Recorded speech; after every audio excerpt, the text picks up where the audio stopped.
इस टॉपिक में पढ़ेंगे कंटिन्यूटी और डिफरेंशियबिलिटी के बारे में कि कंटिन्यूटी क्या होती है और डिफरेंशियबिलिटी क्या होती है। तो हमें इस चैप्टर में ये पढ़ना है कि हमें फंक्शन दिए गए होंगे और पॉइंट्स दिए गए होंगे, हमें इस पॉइंट पर इसकी कंटिन्यूटी चेक करनी होगी और डिफरेंशियबिलिटी चेक करनी होगी। तो पहले समझ लेते हैं ये होता क्या है। देखिए, हमें जैसे कोई भी फंक्शन दिया होगा और एक पॉइंट दिया होगा, एक्स की वैल्यू कोई दी होगी और हमें चेक करना होगा कि इस पॉइंट पर फंक्शन कंटिन्यूअस है, डिफरेंशिएट है या नहीं। तो अभी आज के इस लेक्चर में हम लोग केवल कंटिन्यूटी के बारे में पढ़ेंगे, डिफरेंशियबिलिटी को किसी नेक्स्ट टाइम में देखेंगे। तो यहाँ पर जैसे हमें कोई भी फंक्शन दिया होता है तो फंक्शन है तो उसका ग्राफ भी बनेगा। तो पहले हम लोग उसका ग्राफ बनाते हैं। ये मान लीजिए हमने एक फंक्शन का ग्राफ बनाया, एफ ऑफ एक्स का ये ग्राफ है और यहाँ पर कहीं ए पॉइंट आ रहा है।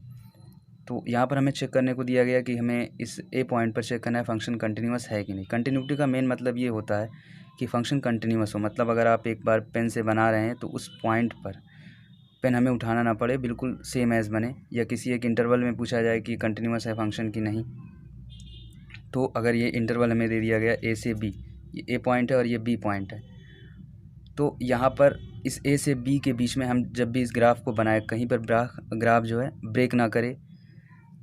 ब्रेक करने का मतलब क्या है, जैसे कि अगर हम कुछ इस तरह का ग्राफ बनाते, यहाँ पर ए पॉइंट होता और यहाँ पर कहीं जो है हमारा ये जो है बी पॉइंट होता।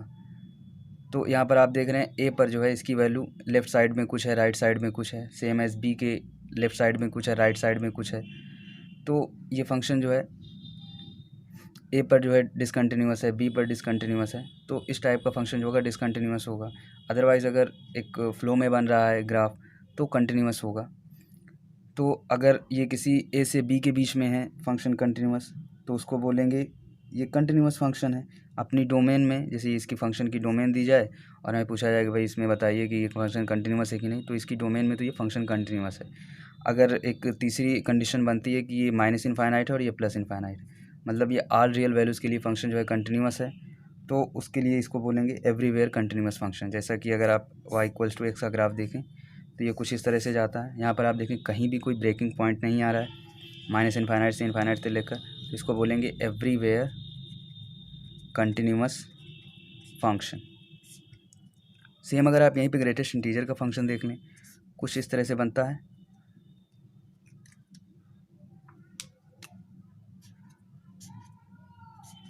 यहाँ पर आप देख रहे हैं हर ये जो इंटीजर पॉइंट होता है उस पर ये ग्राफ जो है ब्रेक कर जा रहा है, कहीं किसी दूसरे पॉइंट से जा रहा है। तो जब भी कोई भी ग्राफ ब्रेक कर जाता है तो उसको हम लोग बोलते हैं कि ये जो फंक्शन है वो डिसकंटिन्यूअस है। तो अब इससे रिलेटेड प्रॉब्लम्स को देखेंगे तो अच्छे से क्लियर होगा। अभी देखिए यहाँ पे प्रॉब्लम देखने से पहले एक और पॉइंट देख लेते हैं। जैसे हमें ग्राफ दिया था और ये पॉइंट दिया था, ये एफ ऑफ एक्स का कर्व था। तो कंटिन्यूटी चेक करने के लिए नॉर्मली हम हर फंक्शन का ग्राफ तो बना ही सकते हैं, बट अगर नहीं ग्राफ बना पा रहे हैं, हमें नहीं आइडिया हो रहा है, जैसे कि कोई कॉम्प्लेक्स फंक्शन दिया गया है, उसमें कई सारे फंक्शंस हैं, ए की पावर एक्स है, लॉग एक्स है, अदरवाइज़ लीनियर कोई फंक्शन दिया गया है, तो उसका ग्राफ ना बनाकर हम अगर चेक करना चाहें तो उसको चेक करने के लिए क्या करते हैं। देखिए, जैसे हम लोग लिमिट निकालते थे, अगर किसी पॉइंट पर लिखा होता था limit extends to A F of X, तो उसके लिए क्या करते थे, एल एच एल और आर एच एल निकालते थे और देखते थे दोनों वैल्यू सेम आ रही है कि नहीं। सेम आती थी तो फंक्शन बोलते थे एग्जिस्ट हो रहा है। सेम एज यहाँ पर भी करेंगे, जस्ट इसके एक लेफ़्ट में जाएंगे पॉइंट के और जस्ट राइट में जाएंगे और वैल्यू को चेक करेंगे कि एल एच एल क्या आ रही है, आर एच एल क्या आ रही है, और जस्ट उस पॉइंट पर भी वैल्यू चेक करेंगे एफ ऑफ ए। अगर ये तीनों वैल्यू सेम आ रही है, जैसा कि आप देख रहे हैं, अगर आप जस्ट लेफ़्ट में जाएं और उस लेफ़्ट वाले पॉइंट को हम टेंस टू ज़ीरो कर दें, सेम एज़ राइट में जाएं और राइट वाले पॉइंट्स को ज़ीरो कर दें, देन हम ए पॉइंट पर ही पहुंचेंगे। तो बस थोड़ा सा हम ग्रेजुअली लेफ़्ट और राइट जा रहे हैं, उस पॉइंट पर भी देख रहे हैं, तो यहाँ पर आप देखें फंक्शन की कंटिन्यूटी चेक हो जाएगी अगर तीनों वैल्यू सेम आती है। तो सेम एज़ जैसे हम लोग लिमिट निकालते थे, यहाँ पर भी वही करना है, बट यहाँ पर एक केवल कॉन्सेप्ट ये हो गया कि हमें उस पॉइंट पर भी वैल्यू निकाल के चेक करना है कि क्या आ रही है वैल्यू। तो कुछ इस तरह से हो जाएगा, limit H tends to zero F of a minus h equals to F of a, ये आपका एल एच एल हो जाएगा। और सेम एज़ ये जो हो जाएगा limit H tends to zero F of A plus H, या फिर इसको एक दूसरे फॉर्म में भी ऐसे भी लिखते हैं कई बार, लिमिट ए माइनस, क्योंकि एक ए से जस्ट छोटी कोई वैल्यू है, एफ ऑफ एक्स, और ये आपका बीच वाला पार्ट था, और ये जो है लिमिट ए प्लस, हाँ सॉरी, ये टेंस टू ज़ीरो होगा और ए प्लस भी टेंस टू, सॉरी ये कुछ इस तरह से लिखा जाता है, X tends to A minus, मतलब जो एक्स की वैल्यू है वो ए से जस्ट छोटी जा रही है, और ये दूसरे वाले में लिखते हैं एक्स की वैल्यू जो है ए से जस्ट थोड़ी सी बड़ी जा रही है, और यहाँ पर हो जाएगा आपका एफ ऑफ एक्स, ये आपका आर एच एल, ये एल एच एल, और ये जस्ट उस पॉइंट पर वैल्यू। देन अब इससे रिलेटेड एक क्वेश्चन देखते हैं। क्वेश्चन है कुछ इस तरह से, हमें एक फंक्शन है, फंक्शन की डेफिनेशंस दी गई हैं, एक्स स्क्वायर प्लस ई की पावर 1 में 2 माइनस एक्स, इसकी भी पावर दी गई है -1 when X does not equals to 2, और जब एक्स इक्वल्स टू 2 आता है तो वैल्यू के आती है और हमें के की वैल्यू फाइंड आउट करनी है। कहा गया है कि जो फंक्शन है एक्स इक्वल्स टू 2 के राइट साइड में कंटिन्यूस है, function is continuous from the right side of X equals to 2। इसका मतलब ये हो जा रहा है कि जो फंक्शन की वैल्यू 2 पर आ रही है, 2 के राइट साइड में फंक्शन बिल्कुल कंटिन्यूस है, और 2 के जस्ट लेफ्ट में कंटिन्यूस नहीं है, मतलब एल एच एल जो है वो equal does not equals to F of 2, लेकिन जो ये वैल्यू है ये आर एच एल के इक्वल है। तो यहाँ पर हमें यही आइडेंटिटी लेके चलनी है और इस फंक्शन को, इस क्वेश्चन को सॉल्व करना है।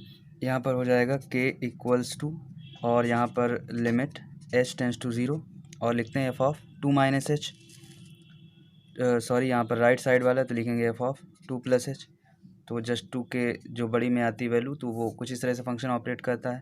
तो यहाँ पर लिखेंगे लिमिट एच टेंस टू 0, और एक्स की जगह पर 2 प्लस एच से रिप्लेस कर देंगे, 2 प्लस एच का होल स्क्वायर प्लस ई की पावर में 1 में 2 माइनस 2 प्लस एच, और इसकी भी पावर जो दी गई है -1। अब इसको फर्दर सॉल्व करेंगे। यहाँ पर लिमिट का क्वेश्चन हमें मिल गया, लिमिट एच टेंस टू 0, और इसको जब आप सॉल्व करके लिखेंगे 2 प्लस एच का होल स्क्वायर, और ई की पावर में 2 से 2 कैंसिल आउट हो जाएगा, बचेगा माइनस का ये कुछ इस तरह से -1। अब यहाँ पर आप लिमिट की वैल्यू रख कर देखिए क्या आ रहा है।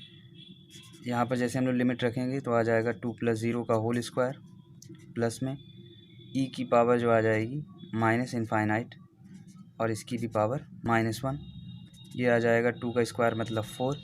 और अब देखिए ई की पावर -∞ की वैल्यू क्या होती है। इसके लिए हम लोग ई की पावर एक्स का ग्राफ देखें, अगर ई की पावर एक्स का ग्राफ आप देखो कुछ इस तरह से बनता है, ये -∞ और ये +∞। जैसे ही एक्स की वैल्यू -∞ तक जाने लगती है तो ये जो है कर्व जो है 0 की तरफ टच करने लगता है, मतलब वैल्यू 0 आती है, तो इसकी जो वैल्यू आ जाएगी वो आ जाएगी 0। तो यहाँ पर लिख देंगे 4 + 0 की पावर -1, तो ये लिख सकते हैं 1/4। तो जो के की वैल्यू आ जाएगी वो आ जाएगी 1/4।